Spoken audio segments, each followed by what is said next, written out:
La misión de un cazador de ovnis es buscar la verdad absoluta. Investiga pruebas de que no estamos solos en el universo, confirmación de que estamos siendo visitados por seres de otros mundos. ¿Pero existen pruebas de dichas visitas? Y si es así, ¿cambiaría la opinión popular sobre los ovnis y sus cazadores? En 1985, Bob White dijo haber encontrado un fragmento de una nave extraterrestre. Viajaba de Denver a Las Vegas con una joven llamada Jane. En pleno desierto, si la noche es clara, las estrellas brillan y se ve perfectamente. Me dormí y ella me despertó preguntándome qué era esa luz extraña. No lo sabía, así que me incorporé y nos quedamos mirando. A medida que nos acercábamos, se hacía más grande.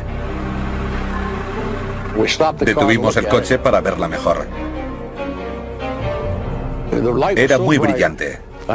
Tuve que protegerme los ojos para verla. Ella encendió los faros y esa cosa se movió en el aire muy rápido. Al subir, se conectó a otra luz y salió un objeto de ella.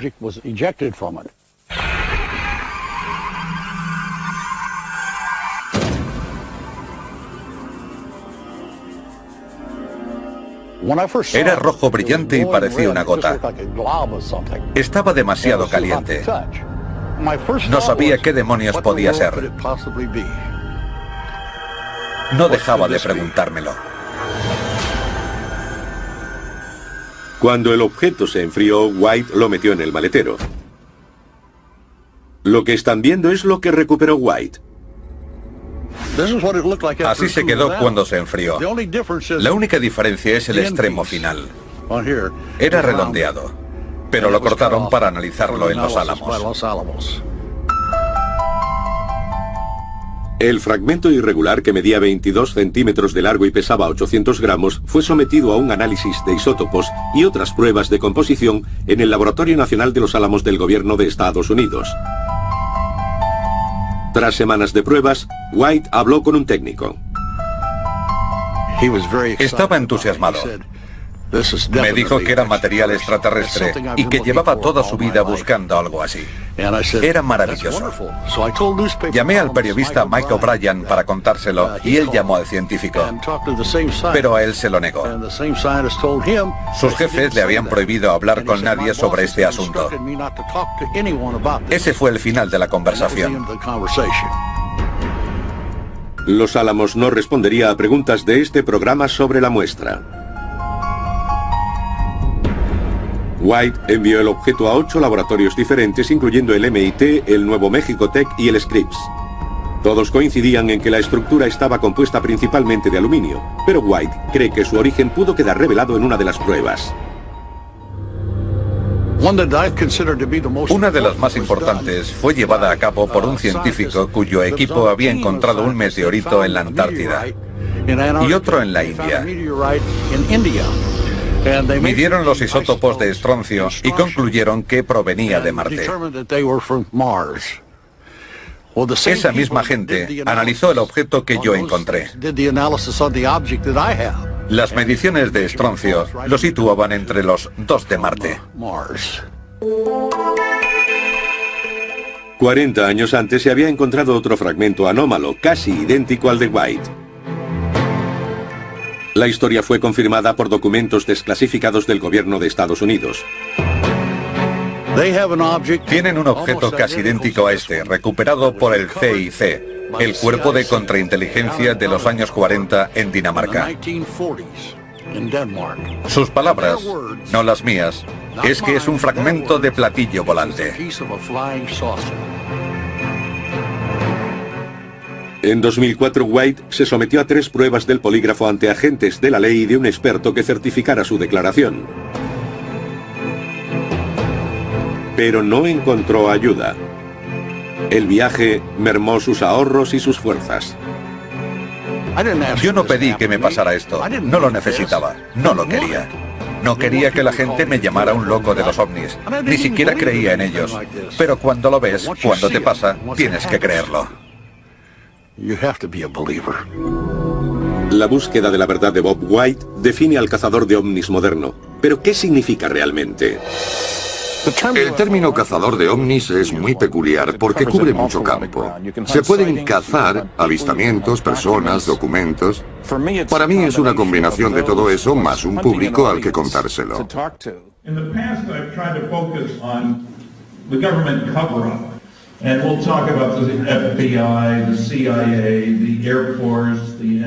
Estoy convencido de que las visitas alienígenas son la gran historia del milenio. Stanton Friedman sabe lo que dice. Físico nuclear de la Universidad de Chicago, lleva más de 40 años dedicado a los platillos volantes. Friedman está considerado uno de los cazadores de ovnis más informados. Una incansable búsqueda de la verdad y una pasión por respuestas es el vínculo entre los cazadores de hoy y los de ayer. El Dr. J. Allen Hynek, considerado el cazador de ovnis por excelencia, se cuestionó frecuentemente su existencia. J. Allen Hynek es el padrino de la investigación de este campo. Este hombre tuvo más experiencias, conocimientos y contactos en el ámbito de la ufología que nadie. Y más de lo que nadie nunca tendrá. Hynek era astrónomo de la Universidad Northwestern. Cuando el gobierno norteamericano puso en marcha el proyecto Libro Azul, contrataron a J. Allen Hynek como asesor científico. La Fuerza Aérea de Estados Unidos desarrolló el proyecto Libro Azul en 1947 para investigar los ovnis desde un punto de vista científico. Hynek fue el asesor jefe civil y llegó como escéptico.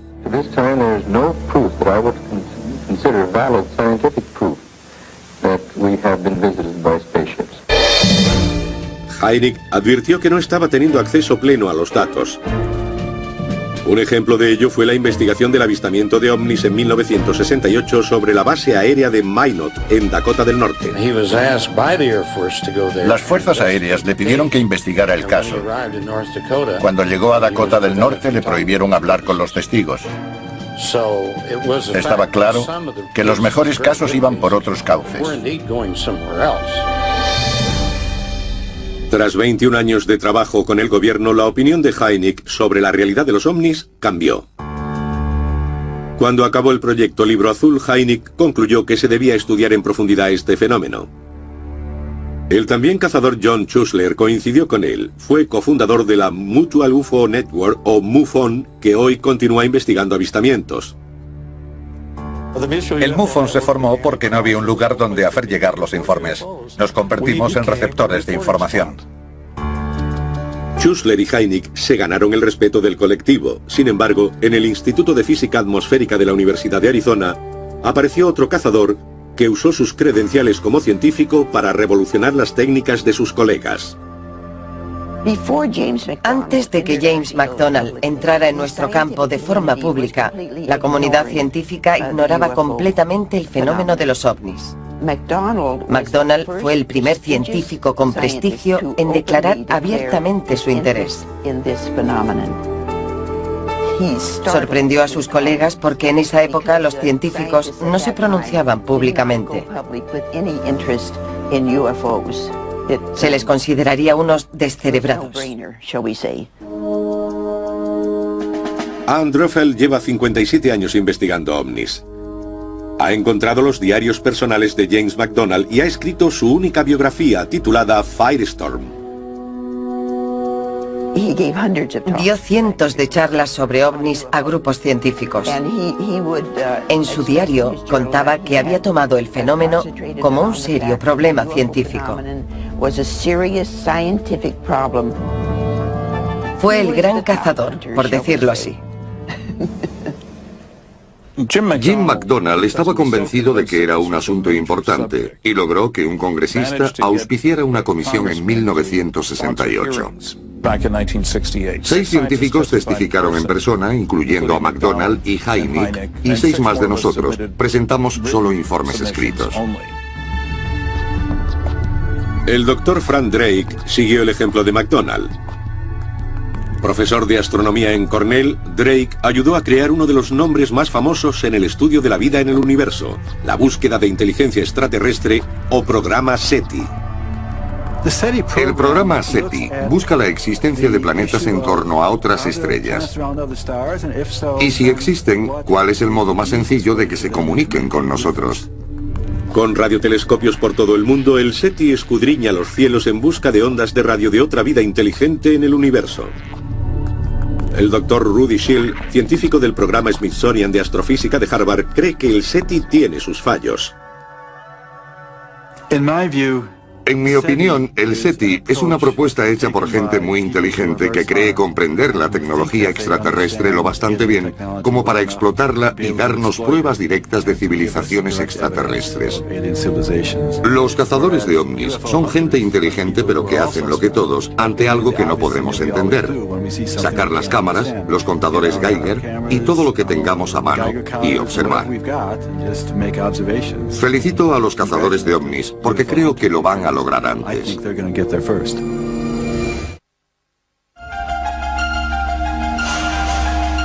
24 de abril de 1964, Socorro, Nuevo México.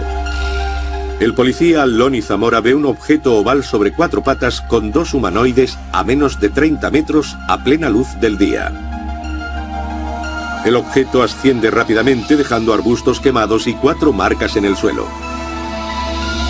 2 días después se ha visto un objeto casi idéntico a 400 kilómetros de distancia, en La Madera, Nuevo México.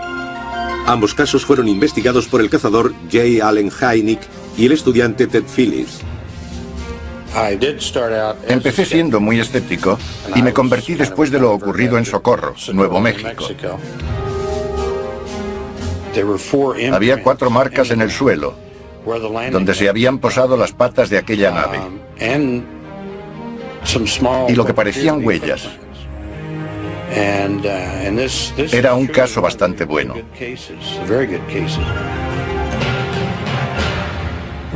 Llevamos años siguiendo el trabajo de Ted Phillips.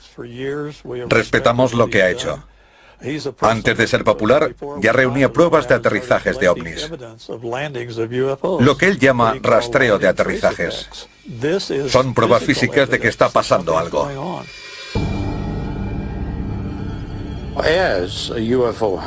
Como cazador de ovnis, mi labor es sencillamente reunir pruebas que respalden los avistamientos de ovnis. En los últimos 36 años, he participado personalmente en unos 600 casos. Debido a la cantidad de pruebas, el caso de Socorro fue un momento crucial para muchos cazadores de ovnis, incluido J. Allen Hynek. Allen nos habló de este caso. Me dijo que estaba ocurriendo algo. Había sido un avistamiento a plena luz del día por un agente de policía y con testigos. Se habían encontrado restos en el lugar del aterrizaje. Por esa razón, 4 años después, me propuso especializarme en aterrizajes, especialmente con pruebas físicas, porque se pueden ver millones de luces en el cielo que no produzcan nada, excepto 1 millón de informes sobre una observación visual. El Dr. Hynek siempre sugería que la gente se especializara. Ted le hizo caso y se especializó. Por eso fue tan conocido por sus investigaciones de rastreo. A día de hoy el aterrizaje de Socorro está clasificado en los archivos del gobierno como inexplicado. Los archivos de Philip están llenos de casos que él considera importantes. En un caso significativo, hay múltiples testigos, buenas condiciones de visibilidad, escasa distancia, tiempo para que los individuos distingan lo que están viendo y residuos físicos de cualquier tipo.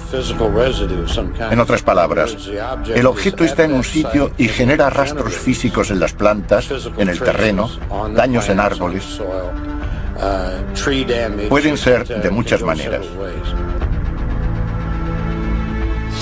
Algunos de los casos investigados por él no se podrían haber falsificado. Tenía que ser algo raro, poco convencional, que volara, aterrizara, cambiara el entorno y despegara.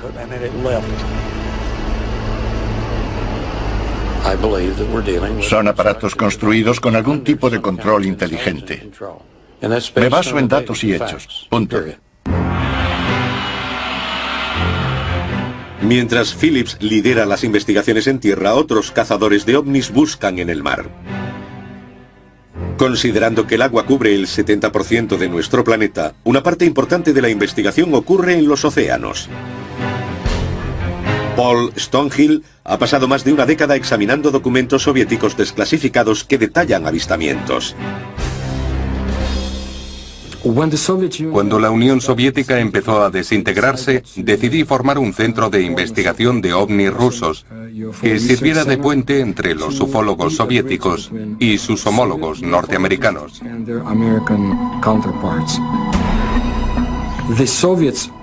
Los rusos sabían que había objetos y fenómenos que no podían explicar y querían estudiarlos.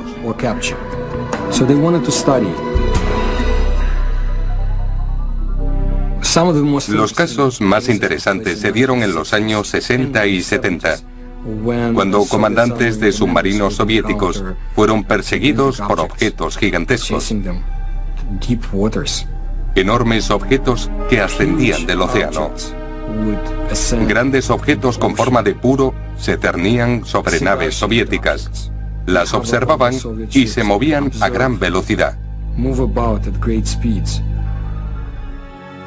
Stonehill se ha especializado en lo que los investigadores llaman encuentros OSNI.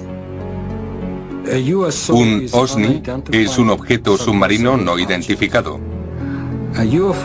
Un OVNI es un objeto volante no identificado.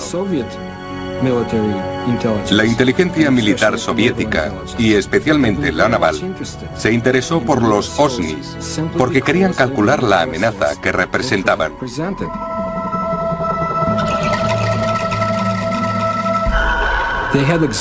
En 1982, en el lago Baikal, un comandante intentó capturar uno de esos gigantes.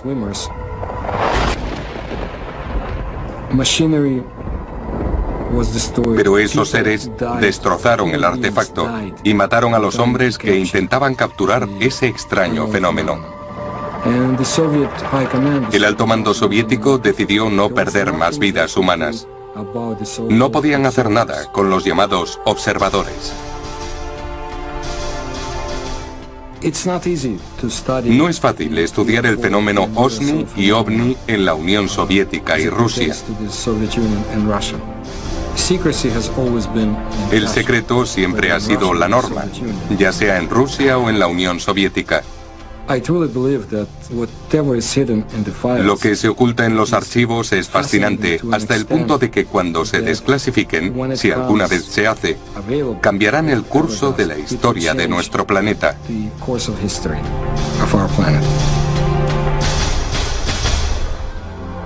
Pero mientras unos buscan archivos y documentos, otros exploran más allá del entorno físico. Muchos investigadores de ovnis amplían sus horizontes, por decirlo así. También se adentran en la metafísica. Lo hacen porque no han tenido respuestas a sus preguntas. Creen que hay algo más grande ahí fuera que la simple ciencia física con la que venimos tratando. Uno de los cazadores de ese tipo es John Rixey Moore. En los años 90 viajó por todo el globo investigando el fenómeno comúnmente asociado a los ovnis, los círculos de las cosechas. Un círculo recién hecho es una experiencia fisiológica. Es algo que te eriza el vello. Cuando caminas por uno, ves que el centro del vórtice no es necesariamente el centro de la imagen. La marca no está centrada. Si marchas en la dirección de las plantas, tienes la sensación de ir cuesta abajo, cada vez más deprisa. Cuando das la vuelta, tienes la sensación contraria. Te quedas sin aliento, es como si caminaras cuesta arriba.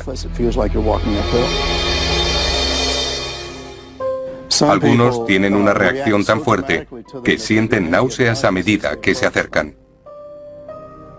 El cazador de ovnis Rubén Uriarte ha experimentado en propia mano los efectos físicos encontrados por Moore. Con los años he tenido la oportunidad de caminar por los círculos de las cosechas. Sé por otras personas que también están en el equipo compartiendo estas sensaciones que algunas se sienten deshidratadas, con náuseas. A veces también yo he sentido náuseas. Es la sensación de que te está ocurriendo algo. Soy cazador de ovnis porque quiero saber lo que está pasando. Quiero saber lo que ocurre en el planeta, cómo se conecta y cómo nos afecta todo. Quiero resolver el misterio y haré todo lo posible por conseguirlo. Por eso es importante para mí continuar con esta búsqueda de la verdad.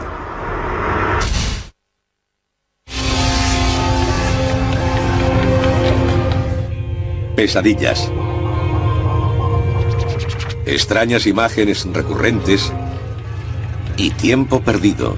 Los cazadores de ovnis dicen que son signos de abducciones extraterrestres.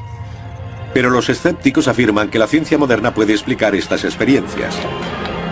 Gran parte de los conocimientos sobre supuestas abducciones están basados en relatos de testigos. Sin embargo, en algunos casos hay pruebas. Pero los abducidos no recuerdan cómo llegaron allí. En ese momento, cazadores como la hipnotizadora Barbara Lamb dejan de mirar el cuerpo y se centran en una búsqueda interior. Lamb usa la regresión hipnótica para ayudar a los sujetos a recordar y comprender sus experiencias. La regresión hipnótica es muy sencilla de lograr. Se trata de llevar al sujeto a un estado profundo de relajación.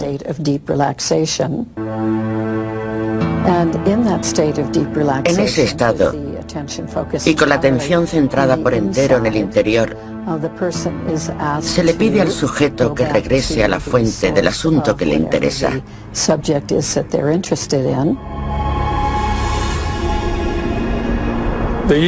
El uso de la hipnosis regresiva en las abducciones es muy necesaria.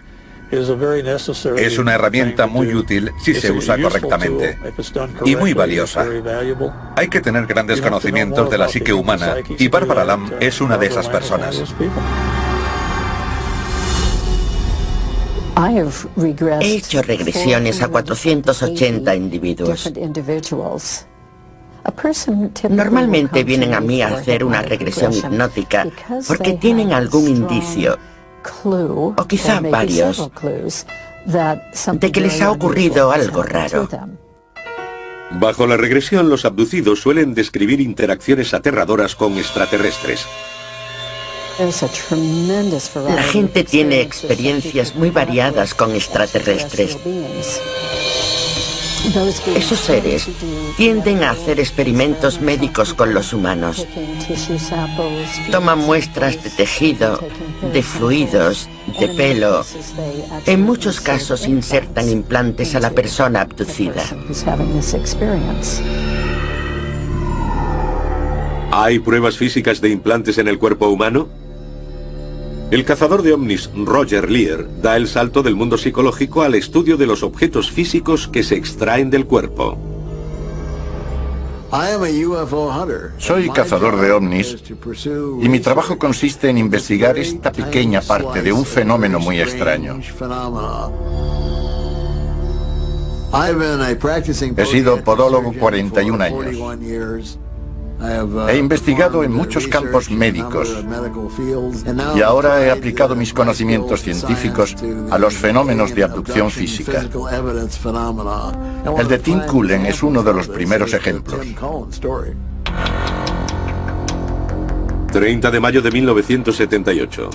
Tim Cullen y su esposa Janet conducían hacia el norte, cerca de la autopista 59, en Colorado, cuando se encontraron lo que creyeron que era un ovni. Aunque solo recuerdan permanecer en la escena unos minutos, llegaron a casa una hora después de lo esperado. 20 años después, una radiografía rutinaria reveló un trozo de metal inexplicable en el brazo de Tim. Cullen se remontó a esa noche de primavera de 1978. En nuestro primer contacto se dio a conocer y me dijo que su caso podría tener que ver con una abducción. Tenía un objeto metálico en el brazo. Le hicimos una radiografía y vimos un objeto extraño. Parecía metal. Lo que están viendo es la operación que se hizo el 5 de febrero de 2000. El Dr. Lear supervisó la extracción del objeto del brazo de Tim Cullen. Aunque no había cicatriz de entrada, bajo la piel se encontró un objeto metálico de 6 milímetros.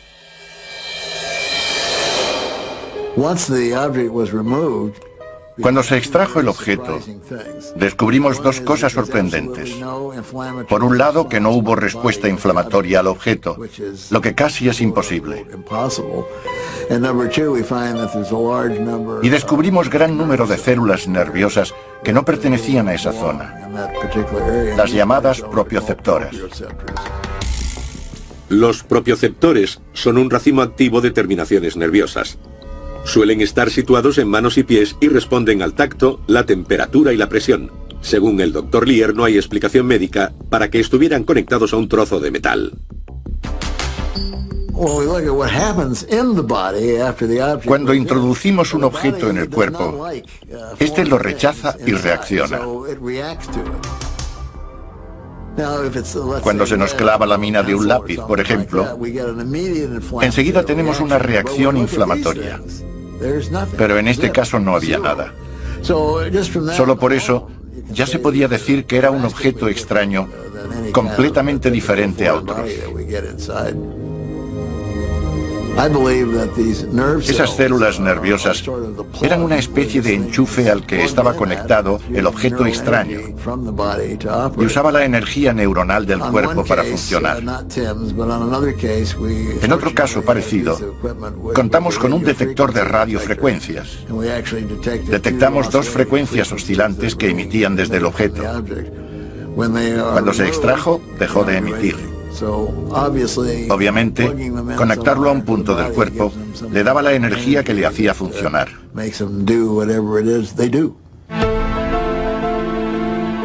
El Dr. Lear ha supervisado más de 10 operaciones de este tipo. En cada una de ellas se han encontrado objetos extraños que guarda a buen recaudo en su archivo. Las pruebas que ha recogido parecen desafiar a la lógica científica. Estos objetos contienen metal que no es de la Tierra. La abundancia de pruebas físicas me hace creer que este planeta está siendo visitado por inteligencias de otro lugar. Por eso me hice cazador de ovnis.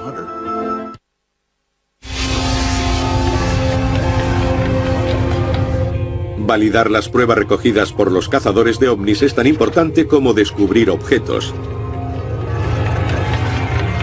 Tanto si la confirmación proviene de la ciencia, la metafísica, la documentación o las imágenes, los cazadores de ovnis no arriesgarán su credibilidad presentando datos falsos. Muchos avistamientos se han registrado en cine y vídeo, por lo que los investigadores, como el físico óptico naval Bruce Maccabee, intentan verificar o validar las imágenes. Soy cazador de ovnis y mi labor consiste en separar el trigo de la paja. Por ejemplo, en las fotografías, separar los que son errores o estafas de los que realmente no se pueden explicar.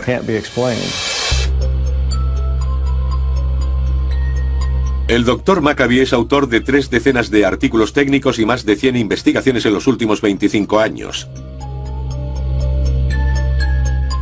Conozco a Bruce desde hace 30 años. Es perseverante, convincente, científico y no deja que simples opiniones se conviertan en ciencia. Para mí, Bruce Maccabee es un auténtico cazador de ovnis. El Dr. Maccabee usa el análisis computerizado para investigar cada fotograma o fotografía. Sus investigaciones soportan la prueba del tiempo. He hecho investigaciones fotográficas e históricas de los ovnis. El Dr. Maccabee está convencido de que las fotos por sí solas no pueden contar toda la historia. Cree que el gobierno norteamericano está ocultando información vital. Fui uno de los primeros en derribar las puertas del gobierno consiguiendo información del FBI. J. Edgar Hoover dijo: el FBI no ha estado implicado, ni ahora ni nunca, en investigaciones de ovnis. Bruce Maccabee presentó una proposición de ley para conseguir libertad de información en los años 70. Consiguió 1.600 páginas de material. Cuando tuve acceso, comprobé que en los archivos del FBI había información que no estaba en ningún otro lugar, incluyendo comentarios de miembros de la Fuerza Aérea, guardados en los archivos del FBI y desaparecidos de los del Ejército. Niv Redfern selecciona miles de documentos gubernamentales en todo el mundo para buscar información oculta de los testimonios sobre ovnis. Siempre he estudiado las materias desde un punto de vista oficial, intentando determinar lo que se sabe del objeto, lo que trata de descubrir, por ejemplo, el Ejército Británico, la Fuerza Aérea o el Ministerio de Defensa. Y aquí la CIA, el FBI y la Agencia de Seguridad Nacional. Lo que me llevó a investigar ovnis es que hay gente a un alto nivel que sabe la verdad sobre este asunto. Y yo creo que si hay algo tan importante y potencialmente alucinante como que estamos recibiendo visitas de otro mundo, todos tenemos derecho a saberlo. Basándome en mis investigaciones, estoy convencido de que los ovnis son reales, que provienen de otro lugar y que nos están visitando. ¿Pero hay funcionarios del gobierno que admitirían lo que están ocultando? Cuando Nick Pope, empleado del Ministerio de Defensa británico, presentó las investigaciones de ovnis en curso dentro del gobierno, se abrió una grieta en su muro de secretismo. Empezamos con los años 50 porque había avistamientos de ovnis en nuestro país y eso generaba un considerable interés de público y medios. Y también el miedo del poder establecido. Queríamos que nos escucharan, que supieran lo que estaba ocurriendo. Creemos que el fenómeno ovni es real. Lo que pretendía un funcionario del Ministerio de Defensa, afirmando que algunos ovnis eran naves espaciales, era hacer entender a los medios y al público que las altas instancias se tomaban este tema muy en serio y que había gente investigando. El Dr. Robert Wood, ex ingeniero aeroespacial y socio de J. Allen Hynek, analiza la documentación de los años 50 que afirma la existencia de visitas extraterrestres. Obviamente controvertidos, estos papeles representan una de las tareas más difíciles para los cazadores de ovnis, la autenticación de documentos. Cuando se intenta determinar la validez de unos documentos cuestionados, se hace de una manera ordenada. Si existe un original, se estudia el papel. Si no, se fija uno en la forma de las cartas y en la sutileza de la impresión. El Dr. Wood es uno de los líderes en esta materia. Su trabajo en el campo del examen forense de documentación es uno de los más completos. Los documentos que he tenido en mi poder incluyen 4.000 páginas de material desclasificado. Alguien que trabajaba en alguna agencia de inteligencia limpió su cajón, pero muchas de ellas, 500 o 1.000, son alto secreto. Algunos de esos archivos secretos hablan de la organización Majestic 12, un grupo supuestamente formado por el presidente Truman para mantener el secreto de los extraterrestres. El Dr. Wood ha hecho analizar los documentos. Se los he llevado a un experto en máquinas de escribir que ha determinado que se mecanografiaron con una Underwood de 1940, así que concuerda. Basándose en los análisis del modelo de máquina de escribir, el papel y el contenido de la tinta, el Dr. Wood cree que los documentos son auténticos y que descubren la ocultación de información. El gran número de documentos que he podido acumular demuestra claramente que hay un programa encubierto para mantener alejada del público la obtención de un gran número de accidentes y que incluye la recuperación de extraterrestres.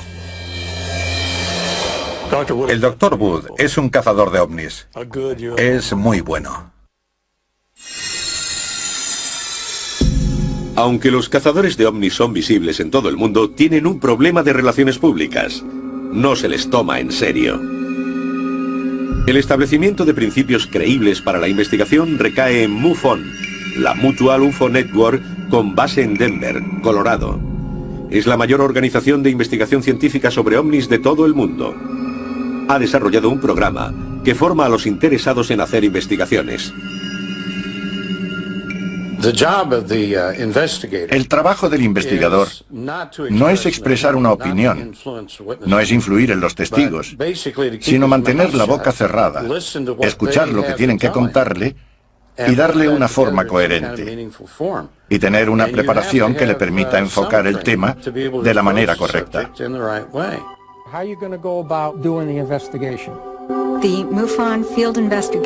El programa de instrucción del investigador de campo enseña a miembros de MUFON que quieran investigar para la organización.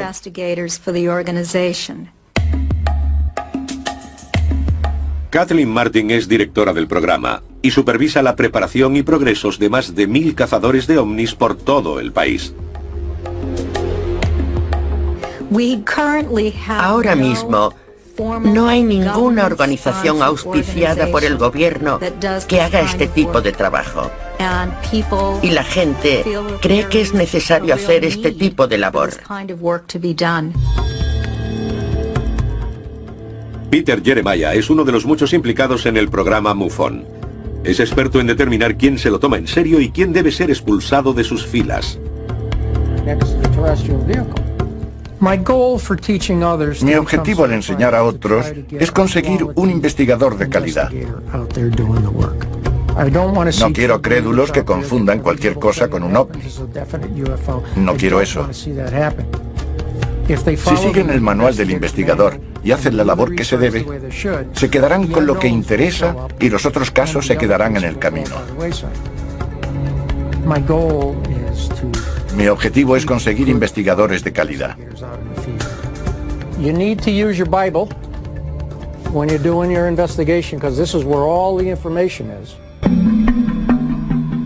Su Biblia es el manual del investigador de campo. Tratan los casos según la tradición de cazadores como el Dr. J. Allen Hynek y James McDonald. La organización ha creado un paquete de formularios que facilita el proceso de documentación y proporciona un equipo de investigación con herramientas específicas para el trabajo. El equipo incluye grabadora, brújula, mapas y una cámara. El director de MUFON, John Schuessler, tiene una visión de los continuos avances de la red. Cuando un nuevo investigador comienza su trabajo, debe mantener un cierto nivel de credibilidad. Exigimos que nuestros investigadores de campo estudien, que se examinen para demostrar que saben y que entienden cómo se hacen las cosas. Eso no significa que limitemos lo que hacemos, sino que les damos ciertos criterios para que todos hablemos el mismo idioma. Cuando terminan los cursos, los cazadores se internan en el campo. Primero se hace un informe, se llama a un testigo y se concierta una cita. A mí me gusta ir a su casa, hablar con ellos cara a cara, no por teléfono. Vamos al lugar con ellos. Tomamos en cuenta las fotos o vídeos si los tienen. Nuestro principal objetivo es hacer un resumen, un informe que pasa a la Central Nacional de MUFON. MUFON investiga anualmente más de 1000 casos, de los que el 20% entran en la categoría de inexplicables. Tenemos 300 asesores y especialistas en todos los campos posibles que estudian el material. Son científicos. Cubrimos desde la astrofísica a la religión. El Dr. Hynek tenía colegas invisibles, científicos que no querían ser conocidos, pero que le ayudaron mucho. Hoy tenemos colegas visibles, personas que quieren estudiar y se sienten científicos. Y eso es la ciencia.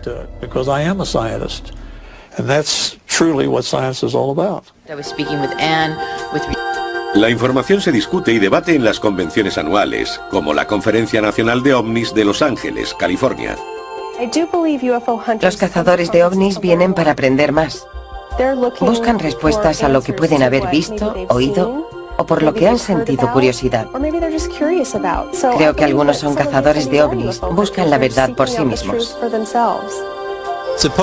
Los simposios, las conferencias, las reuniones, siempre son interesantes. Me gustaría añadir que no solo la interconexión es importante, también lo es conocer las últimas noticias de los diferentes investigadores. Pero hay mucho más. Estas conferencias son una vía para que la gente se reúna y comparta lo que está ocurriendo. A veces he aprendido más de lo que hay detrás. Cualesquiera que sean sus razones, estos cazadores tienen un objetivo común. Mi misión es contar la verdad. ¿Cuál es la verdad? El objetivo principal es descubrir la verdad. Somos lo bastante maduros para asumir la verdad, cualquiera que sea.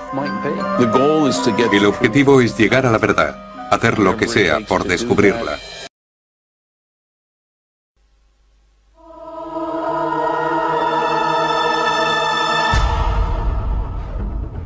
La misión de un cazador de ovnis es buscar la verdad absoluta. Investiga pruebas de que no estamos solos en el universo, confirmación de que estamos siendo visitados por seres de otros mundos. ¿Pero existen pruebas de dichas visitas? Y si es así, ¿cambiaría la opinión popular sobre los ovnis y sus cazadores? En 1985, Bob White dijo haber encontrado un fragmento de una nave extraterrestre. Viajaba de Denver a Las Vegas con una joven llamada Jane. En pleno desierto, si la noche es clara, las estrellas brillan y se ve perfectamente. Me dormí y ella me despertó preguntándome qué era esa luz extraña. No lo sabía, así que me incorporé y nos quedamos mirando. A medida que nos acercábamos, se hacía más grande. Detuvimos el coche para verla mejor. Era muy brillante. Tuve que protegerme los ojos para verla. Ella encendió los faros y esa cosa se movió en el aire muy rápido. Al subir, se conectó a otra luz y salió un objeto de ella.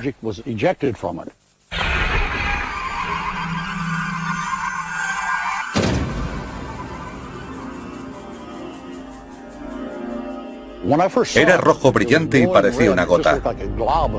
Estaba demasiado caliente. No sabía qué demonios podía ser. No dejaba de preguntármelo. Cuando el objeto se enfrió, White lo metió en el maletero. Lo que están viendo es lo que recuperó White.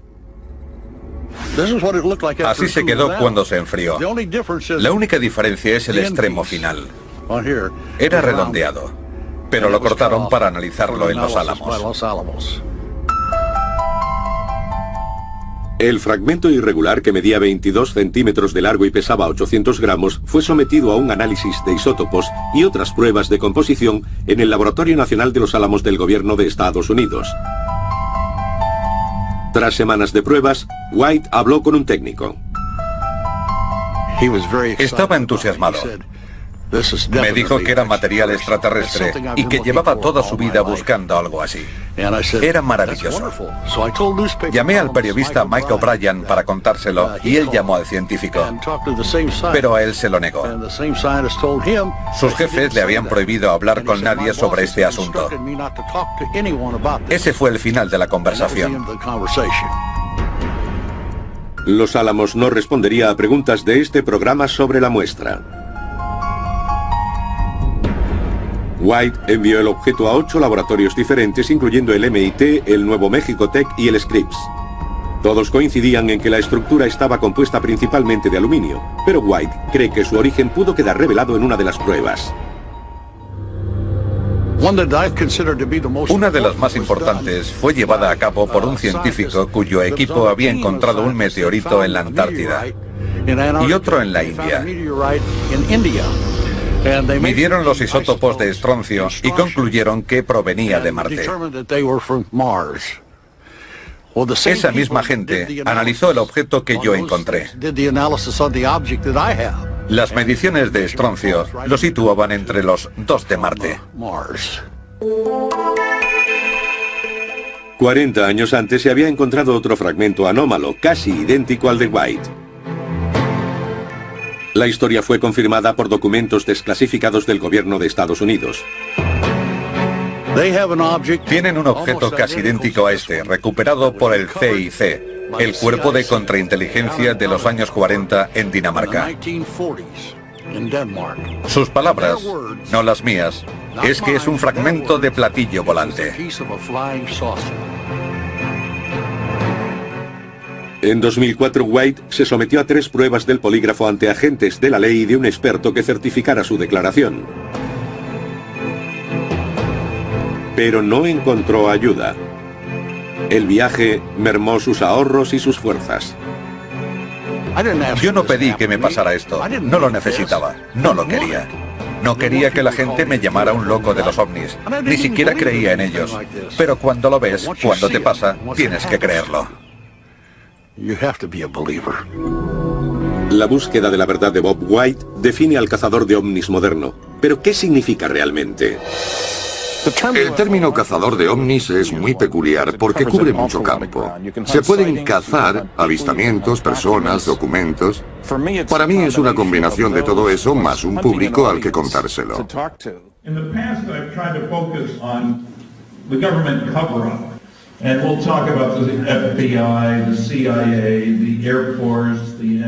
Estoy convencido de que las visitas alienígenas son la gran historia del milenio. Stanton Friedman sabe lo que dice. Físico nuclear de la Universidad de Chicago, lleva más de 40 años dedicado a los platillos volantes. Friedman está considerado uno de los cazadores de ovnis más informados. Una incansable búsqueda de la verdad y una pasión por respuestas es el vínculo entre los cazadores de hoy y los de ayer. El Dr. J. Allen Hynek, considerado el cazador de ovnis por excelencia, se cuestionó frecuentemente su existencia. J. Allen Hynek es el padrino de la investigación de este campo. Este hombre tuvo más experiencias, conocimientos y contactos en el ámbito de la ufología que nadie. Y más de lo que nadie nunca tendrá. Hynek era astrónomo de la Universidad Northwestern. Cuando el gobierno norteamericano puso en marcha el proyecto Libro Azul, contrataron a J. Allen Hynek como asesor científico. La Fuerza Aérea de Estados Unidos desarrolló el proyecto Libro Azul en 1947 para investigar los ovnis desde un punto de vista científico. Hynek fue el asesor jefe civil y llegó como escéptico.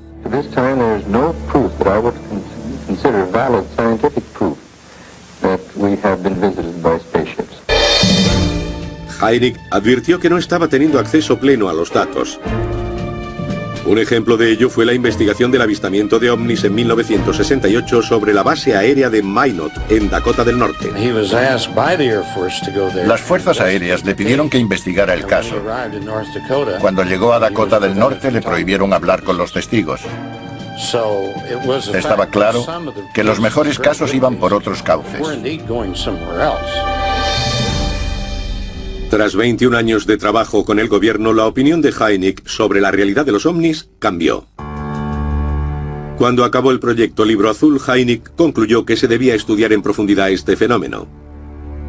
El también cazador John Schuessler coincidió con él. Fue cofundador de la Mutual UFO Network, o MUFON, que hoy continúa investigando avistamientos.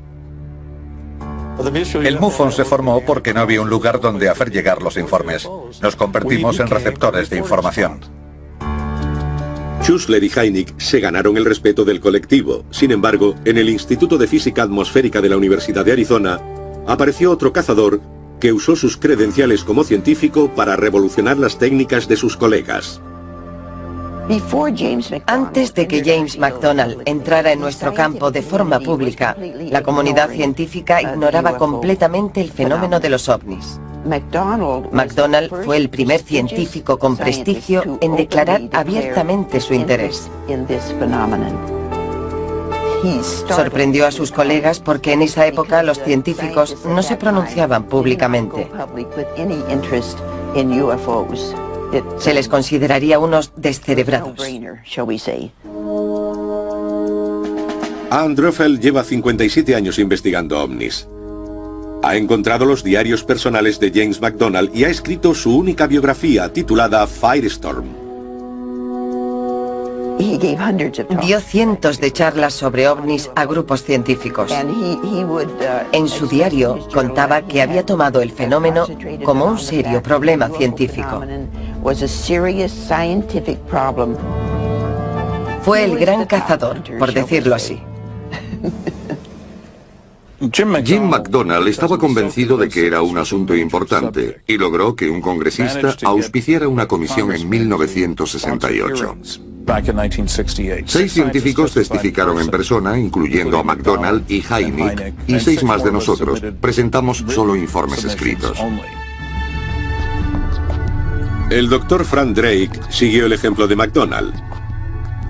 Profesor de astronomía en Cornell, Drake ayudó a crear uno de los nombres más famosos en el estudio de la vida en el universo, la búsqueda de inteligencia extraterrestre o programa SETI. El programa SETI busca la existencia de planetas en torno a otras estrellas. Y si existen, ¿cuál es el modo más sencillo de que se comuniquen con nosotros? Con radiotelescopios por todo el mundo, el SETI escudriña los cielos en busca de ondas de radio de otra vida inteligente en el universo. El doctor Rudy Schill, científico del programa Smithsonian de Astrofísica de Harvard, cree que el SETI tiene sus fallos. En mi opinión, el SETI es una propuesta hecha por gente muy inteligente que cree comprender la tecnología extraterrestre lo bastante bien como para explotarla y darnos pruebas directas de civilizaciones extraterrestres. Los cazadores de ovnis son gente inteligente pero que hacen lo que todos ante algo que no podemos entender. Sacar las cámaras, los contadores Geiger y todo lo que tengamos a mano y observar. Felicito a los cazadores de ovnis porque creo que lo van a lograr antes.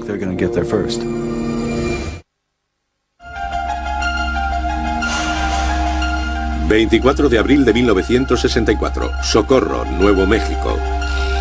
El policía Lonnie Zamora ve un objeto oval sobre 4 patas con 2 humanoides a menos de 30 metros a plena luz del día. El objeto asciende rápidamente dejando arbustos quemados y 4 marcas en el suelo. 2 días después se ha visto un objeto casi idéntico a 400 kilómetros de distancia, en La Madera, Nuevo México. Ambos casos fueron investigados por el cazador J. Allen Hynek y el estudiante Ted Phillips. Empecé siendo muy escéptico y me convertí después de lo ocurrido en Socorro, Nuevo México. Había 4 marcas en el suelo, donde se habían posado las patas de aquella nave. Y lo que parecían huellas. Era un caso bastante bueno.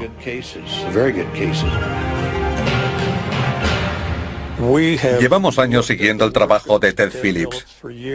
Respetamos lo que ha hecho. Antes de ser popular, ya reunía pruebas de aterrizajes de ovnis. Lo que él llama rastreo de aterrizajes. Son pruebas físicas de que está pasando algo.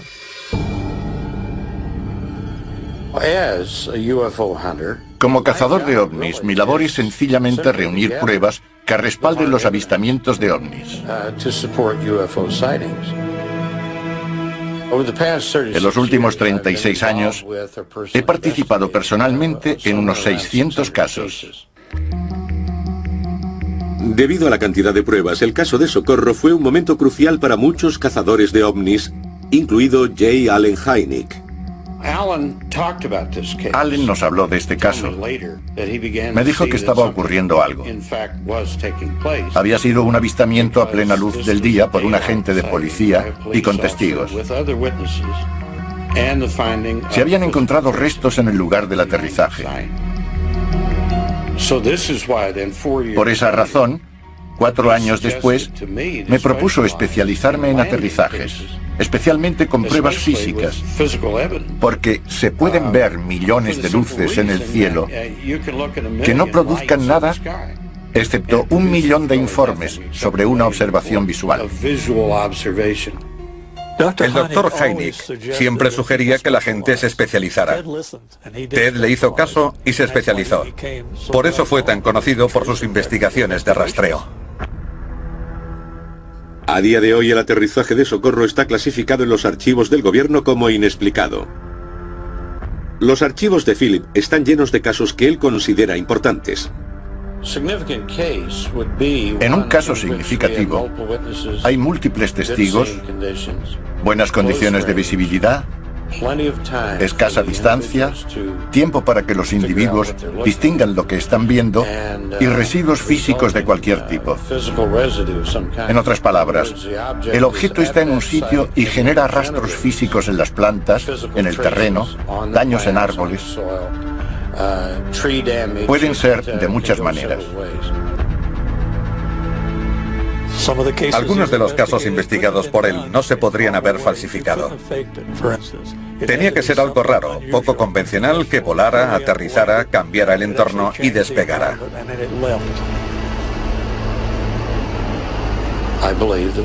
Son aparatos construidos con algún tipo de control inteligente. Me baso en datos y hechos. Punto. Mientras Phillips lidera las investigaciones en tierra, otros cazadores de ovnis buscan en el mar. Considerando que el agua cubre el 70% de nuestro planeta, una parte importante de la investigación ocurre en los océanos. Paul Stonehill ha pasado más de una década examinando documentos soviéticos desclasificados que detallan avistamientos. Cuando la Unión Soviética empezó a desintegrarse, decidí formar un centro de investigación de ovnis rusos que sirviera de puente entre los ufólogos soviéticos y sus homólogos norteamericanos.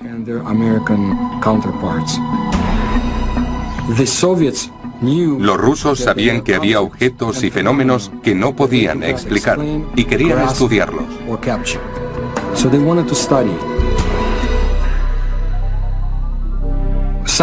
Los casos más interesantes se dieron en los años 60 y 70, cuando comandantes de submarinos soviéticos fueron perseguidos por objetos gigantescos. Enormes objetos que ascendían del océano. Grandes objetos con forma de puro se cernían sobre naves soviéticas. Las observaban y se movían a gran velocidad. Stonehill se ha especializado en lo que los investigadores llaman encuentros OSNI. Un OSNI es un objeto submarino no identificado. Un OVNI es un objeto volante no identificado. La inteligencia militar soviética, y especialmente la naval, se interesó por los OSNIs porque querían calcular la amenaza que representaban.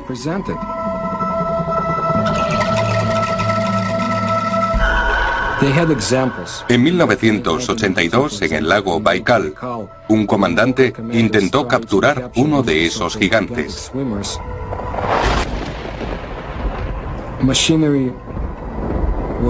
Pero esos seres destrozaron el artefacto y mataron a los hombres que intentaban capturar ese extraño fenómeno. El alto mando soviético decidió no perder más vidas humanas. No podían hacer nada con los llamados observadores.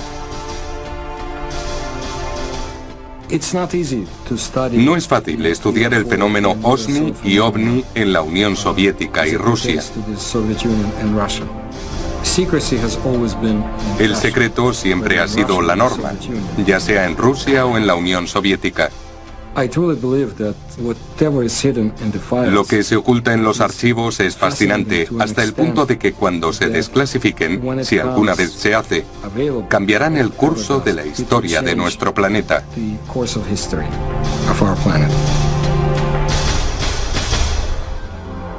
Pero mientras unos buscan archivos y documentos, otros exploran más allá del entorno físico.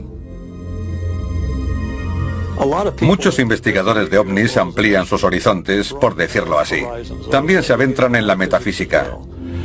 Lo hacen porque no han tenido respuestas a sus preguntas. Creen que hay algo más grande ahí fuera que la simple ciencia física con la que venimos tratando. Uno de los cazadores de ese tipo es John Rixey Moore. En los años 90 viajó por todo el globo investigando el fenómeno comúnmente asociado a los ovnis, los círculos de las cosechas. Un círculo recién hecho es una experiencia fisiológica. Es algo que te eriza el vello. Cuando caminas por uno, ves que el centro del vórtice no es necesariamente el centro de la imagen. La marca no está centrada. Si marchas en la dirección de las plantas, tienes la sensación de ir cuesta abajo, cada vez más deprisa. Cuando das la vuelta, tienes la sensación contraria. Te quedas sin aliento, es como si caminaras cuesta arriba. Algunos tienen una reacción tan fuerte que sienten náuseas a medida que se acercan. El cazador de ovnis Rubén Uriarte ha experimentado en propia mano los efectos físicos encontrados por Moore. Con los años he tenido la oportunidad de caminar por los círculos de las cosechas. Sé por otras personas que también están en el equipo compartiendo estas sensaciones que algunas se sienten deshidratadas, con náuseas. A veces también yo he sentido náuseas. Es la sensación de que te está ocurriendo algo. Soy cazador de ovnis porque quiero saber lo que está pasando. Quiero saber lo que ocurre en el planeta. Cómo se conecta y cómo nos afecta todo. Quiero resolver el misterio y haré todo lo posible por conseguirlo. Por eso es importante para mí continuar con esta búsqueda de la verdad.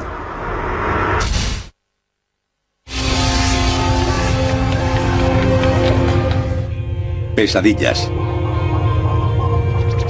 Extrañas imágenes recurrentes y tiempo perdido. Los cazadores de ovnis dicen que son signos de abducciones extraterrestres. Pero los escépticos afirman que la ciencia moderna puede explicar estas experiencias. Gran parte de los conocimientos sobre supuestas abducciones están basados en relatos de testigos. Sin embargo, en algunos casos hay pruebas. Pero los abducidos no recuerdan cómo llegaron allí. En ese momento, cazadores como la hipnotizadora Barbara Lamb dejan de mirar el cuerpo y se centran en una búsqueda interior. Lamb usa la regresión hipnótica para ayudar a los sujetos a recordar y comprender sus experiencias. La regresión hipnótica es muy sencilla de lograr. Se trata de llevar al sujeto a un estado profundo de relajación.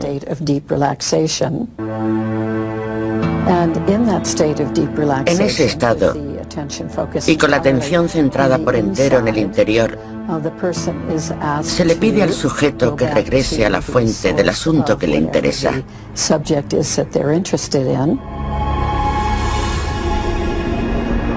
El uso de la hipnosis regresiva en las abducciones es muy necesaria. Es una herramienta muy útil si se usa correctamente y muy valiosa. Hay que tener grandes conocimientos de la psique humana y Barbara Lamb es una de esas personas. He hecho regresiones a 480 individuos. Normalmente vienen a mí a hacer una regresión hipnótica porque tienen algún indicio, o quizá varios, de que les ha ocurrido algo raro. Bajo la regresión, los abducidos suelen describir interacciones aterradoras con extraterrestres. La gente tiene experiencias muy variadas con extraterrestres. Esos seres tienden a hacer experimentos médicos con los humanos. Toman muestras de tejido, de fluidos, de pelo. En muchos casos insertan implantes a la persona abducida. ¿Hay pruebas físicas de implantes en el cuerpo humano? El cazador de ovnis Roger Lear da el salto del mundo psicológico al estudio de los objetos físicos que se extraen del cuerpo. Soy cazador de ovnis y mi trabajo consiste en investigar esta pequeña parte de un fenómeno muy extraño. He sido podólogo 41 años. He investigado en muchos campos médicos y ahora he aplicado mis conocimientos científicos a los fenómenos de abducción física. El de Tim Cullen es uno de los primeros ejemplos. 30 de mayo de 1978. Tim Cullen y su esposa Janet conducían hacia el norte, cerca de la autopista 59, en Colorado, cuando se encontraron lo que creyeron que era un ovni. Aunque solo recuerdan permanecer en la escena unos minutos, llegaron a casa una hora después de lo esperado. 20 años después, una radiografía rutinaria reveló un trozo de metal inexplicable en el brazo de Tim. Cullen se remontó a esa noche de primavera de 1978. En nuestro primer contacto se dio a conocer y me dijo que su caso podría tener que ver con una abducción. Tenía un objeto metálico en el brazo. Le hicimos una radiografía y vimos un objeto extraño. Parecía metal. Lo que están viendo es la operación que se hizo el 5 de febrero de 2000.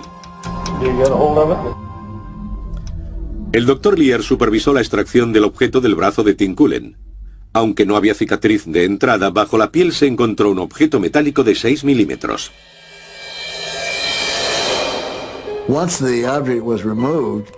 Cuando se extrajo el objeto, descubrimos dos cosas sorprendentes. Por un lado, que no hubo respuesta inflamatoria al objeto, lo que casi es imposible. Y descubrimos gran número de células nerviosas que no pertenecían a esa zona, las llamadas propioceptoras. Los propioceptores son un racimo activo de terminaciones nerviosas. Suelen estar situados en manos y pies y responden al tacto, la temperatura y la presión. Según el Dr. Lear, no hay explicación médica para que estuvieran conectados a un trozo de metal. Cuando introducimos un objeto en el cuerpo, este lo rechaza y reacciona. Cuando se nos clava la mina de un lápiz, por ejemplo, enseguida tenemos una reacción inflamatoria. Pero en este caso no había nada. Solo por eso ya se podía decir que era un objeto extraño, completamente diferente a otros. Esas células nerviosas eran una especie de enchufe al que estaba conectado el objeto extraño y usaba la energía neuronal del cuerpo para funcionar. En otro caso parecido, contamos con un detector de radiofrecuencias. Detectamos dos frecuencias oscilantes que emitían desde el objeto. Cuando se extrajo, dejó de emitir. Obviamente, conectarlo a un punto del cuerpo le daba la energía que le hacía funcionar.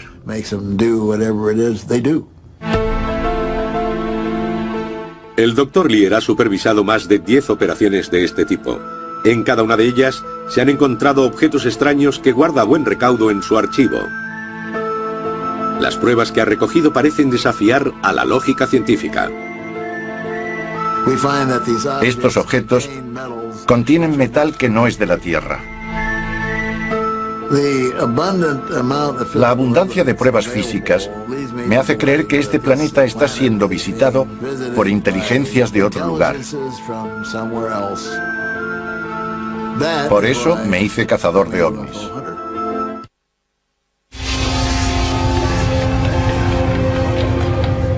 Validar las pruebas recogidas por los cazadores de ovnis es tan importante como descubrir objetos. Tanto si la confirmación proviene de la ciencia, la metafísica, la documentación o las imágenes, los cazadores de ovnis no arriesgarán su credibilidad presentando datos falsos. Muchos avistamientos se han registrado en cine y vídeo, por lo que los investigadores, como el físico óptico naval Bruce Maccabi, intentan verificar o validar las imágenes. Soy cazador de ovnis y mi labor consiste en separar el trigo de la paja. Por ejemplo, en las fotografías, separar los que son errores o estafas de los que realmente no se pueden explicar.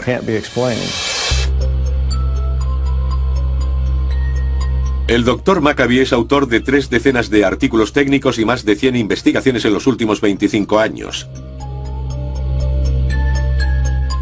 Conozco a Bruce desde hace 30 años. Es perseverante, convincente, científico y no deja que simples opiniones se conviertan en ciencia. Para mí, Bruce Maccabee es un auténtico cazador de ovnis. El Dr. Maccabee usa el análisis computerizado para investigar cada fotograma o fotografía. Sus investigaciones soportan la prueba del tiempo. He hecho investigaciones fotográficas e históricas de los ovnis. El Dr. Maccabee está convencido de que las fotos por sí solas no pueden contar toda la historia. Cree que el gobierno norteamericano está ocultando información vital. Fui uno de los primeros en derribar las puertas del gobierno consiguiendo información del FBI. J. Edgar Hoover dijo, el FBI no ha estado implicado ni ahora ni nunca en investigaciones de ovnis. Bruce Maccabee presentó una proposición de ley para conseguir libertad de información en los años 70. Consiguió 1.600 páginas de material. Cuando tuve acceso, comprobé que en los archivos del FBI había información que no estaba en ningún otro lugar, incluyendo comentarios de miembros de la Fuerza Aérea, guardados en los archivos del FBI y desaparecidos de los del Ejército. Ned Redfern selecciona miles de documentos gubernamentales en todo el mundo para buscar información oculta de los testimonios sobre ovnis. Siempre he estudiado las materias desde un punto de vista oficial, intentando determinar lo que se sabe del objeto, lo que trata de descubrir, por ejemplo, el Ejército Británico, la Fuerza Aérea o el Ministerio de Defensa. Y aquí la CIA, el FBI y la Agencia de Seguridad Nacional. Lo que me llevó a investigar ovnis es que hay gente a un alto nivel que sabe la verdad sobre este asunto. Y yo creo que si hay algo tan importante y potencialmente alucinante como que estamos recibiendo visitas de otro mundo, todos tenemos derecho a saberlo. Basándome en mis investigaciones, estoy convencido de que los ovnis son reales, que provienen de otro lugar y que nos están visitando. ¿Pero hay funcionarios del gobierno que admitirían lo que están ocultando? Cuando Nick Pope, empleado del Ministerio de Defensa británico, presentó las investigaciones de ovnis en curso dentro del gobierno, se abrió una grieta en su muro de secretismo. Empezamos con los años 50 porque había avistamientos de ovnis en nuestro país y eso generaba un considerable interés de público y medios. Y también el miedo del poder establecido. Queríamos que nos escucharan, que supieran lo que estaba ocurriendo. Creemos que el fenómeno ovni es real. Lo que pretendía un funcionario del Ministerio de Defensa, afirmando que algunos ovnis eran naves espaciales, era hacer entender a los medios y al público que las altas instancias se tomaban este tema muy en serio y que había gente investigando. El Dr. Robert Wood, ex ingeniero aeroespacial y socio de J. Allen Hynek, analiza la documentación de los años 50 que afirma la existencia de visitas extraterrestres. Obviamente controvertidos, estos papeles representan una de las tareas más difíciles para los cazadores de ovnis, la autenticación de documentos. Cuando se intenta determinar la validez de unos documentos cuestionados, se hace de una manera ordenada. Si existe un original, se estudia el papel. Si no, se fija uno en la forma de las cartas y en la sutileza de la impresión. El Dr. Wood es uno de los líderes en esta materia.